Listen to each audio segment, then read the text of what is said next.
They don't exist, kind of a thing. So he built two of them. We're here today at the Minnesota wing of the Commemorative Air Force.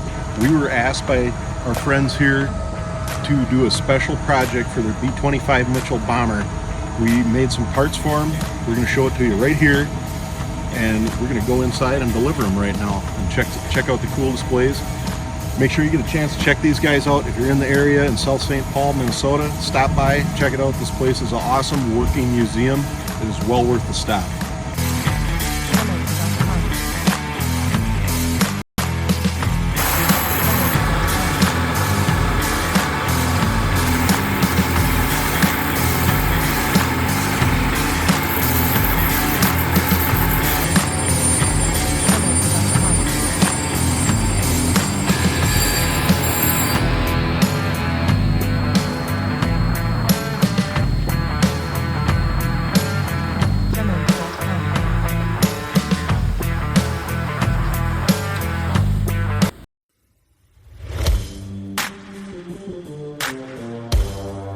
Jamendo.com.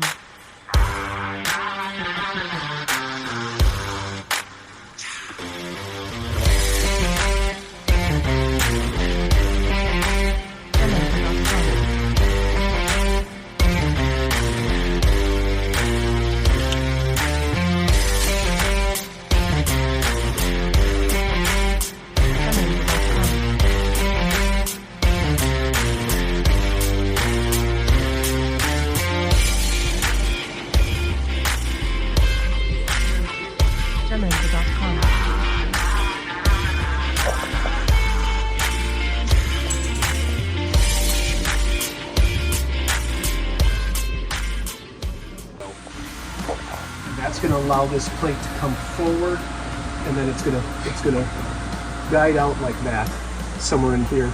So it'll come forward, and then it'll hold it into place at a horizontal position so that the avionics tech can get in here and work on the instrumentation.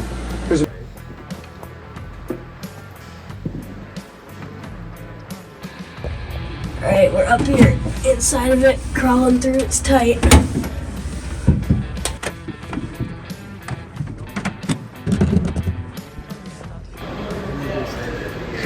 Here is Jackson in the nose of a B-25 Mitchell bomber. This is the plane that we did the strut for. So he's going to go up and kind of position this thing where it's going to sit when it's fully installed. So Good. So this is where this air piston thing is going to go. It's going to go about here. It's going to sit right about there. And then as it goes, kind of gonna lean like that.